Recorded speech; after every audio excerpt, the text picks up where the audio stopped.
Assalamualaikum warahmatullahi wabarakatuh.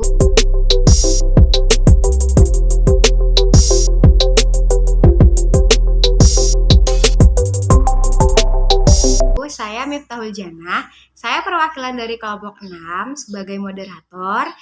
Kali ini saya dan kelompok saya ingin menjelaskan tentang penilaian dan penulisan dalam kritik sastra. Oke, sebelum saya mulai presentasinya, pertama-tama saya ucapkan terima kasih kepada Ibu Sangajiniken Hapsari MPD selaku dosen pengampu mata kuliah kritik sastra, dan terima kasih kepada teman-teman yang sudah klik video ini ya, tonton sampai habis ya. Nanti di akhir kita akan mengadakan sesi tanya jawab. Oke, sebelum presentasi saya mulai, izinkan saya untuk memperkenalkan teman-teman saya, yaitu ada pertama Dewi Saputri, yang kedua ada Muhammad Nur Kasyanun, yang ketiga ada Sally.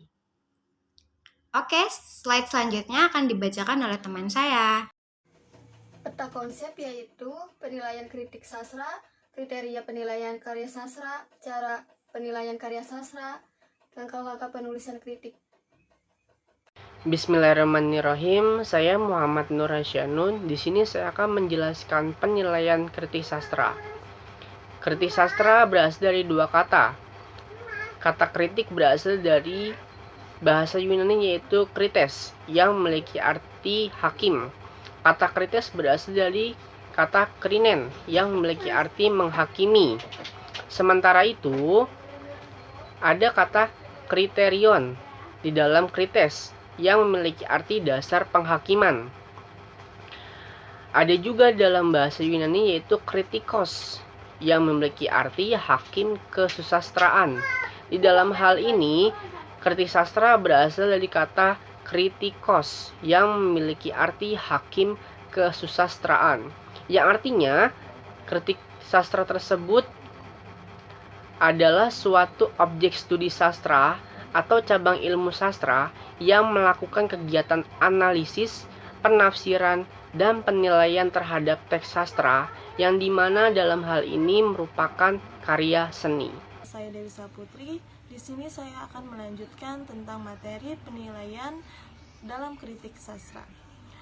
Pada dasarnya penilaian dalam kritik sastra ini dibagi menjadi 3 paham penilaian. Yang pertama relativisme atau critical relativism, yang kedua absolutisme atau critical absolutism, dan yang terakhir perspektivisme atau critical perspektivism. Yang pertama yaitu relativisme. Apa itu relativisme? Relativisme adalah nilai suatu cipta sastra itu bergantung kepada masa cipta sastra itu diterbitkan, dan kemudian tidak dimungkinkan adanya paham penilaian lagi. Dan yang kedua absolutisme. Absolutisme itu menilai suatu cipta sastra berdasarkan norma-norma di luar cipta sastra yang umumnya bersifat dogmatis berdasarkan paham politik, ukuran-ukuran moral, dan aliran-aliran tertentu yang berdasarkan pandangan yang sempit. Dan yang terakhir perspektivisme, yaitu berusaha menganalisis suatu cipta sastra dari berbagai sudut pandang atau dari berbagai aspek. Paham ini beranggapan bahwa suatu cipta sastra itu mempunyai sifat yang abadi atau eternal dan bersifat historis atau historikal. Jadi, di antara ketiga paham penilaian itu, maka perspektivisme lah yang paling tepat. Oleh karena itu, berusaha menilai suatu cipta sastra dari berbagai sudut pandang atau berbagai sudut aspek berdasarkan cipta sastra itu sendiri sesuai dengan hakikat dan fungsinya. Miftahul Janah dengan NPM 2019 21500521. Di sini saya akan menjelaskan tentang langkah-langkah penulisan yang dilakukan untuk kritik sastra. Yaitu yang pertama, kalian sebagai kritikus atau kalian sebagai pengkritik karya sastra, kalian wajib hukumnya untuk membaca tuntas sebuah karya sastra yang ingin kalian kritik. Tentu saja jika kalian membaca setengah-setengah itu akan menimbulkan opini lain kalian untuk mengambil kesimpulan yang lalu. Yang kedua, Jika Anda sudah membaca karya sastra itu dengan tuntas, dengan baik dan benar, kalian wajib untuk menandai dan mencatat bagian-bagian penting dari karya sastra tersebut yang ingin kalian kritik agar meminimalisir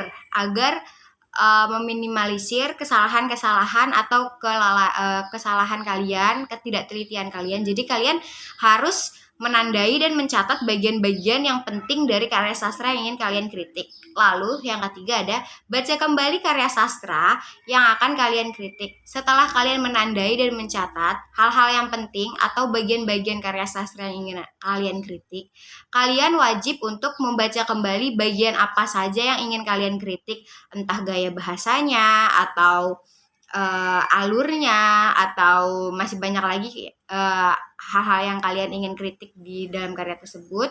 Kalian harus membaca kembali hasil dari catatan kalian dan kalian baca kembali, kalian bandingkan, kalian cocokkan lagi dengan karya sastra yang sedang kalian teliti, yang sedang kalian kritik ini. Lalu selanjutnya yaitu ada bandingkan karya sastra yang sedang Anda kritik dengan karya sastra yang sejenis sesuai dengan konteksnya.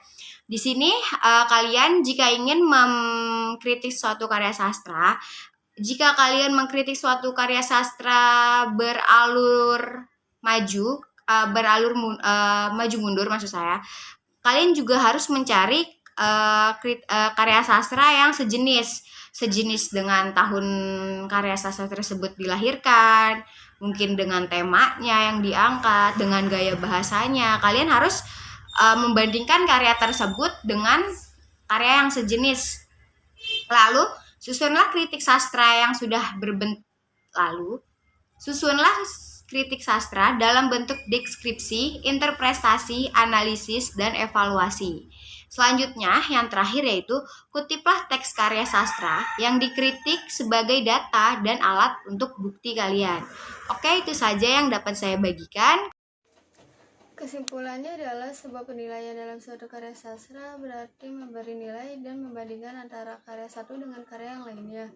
Kritik sastra tersebut tidak lepas dari beberapa pandangan yang berbeda, yang tentunya memberikan hasil yang berbeda pula.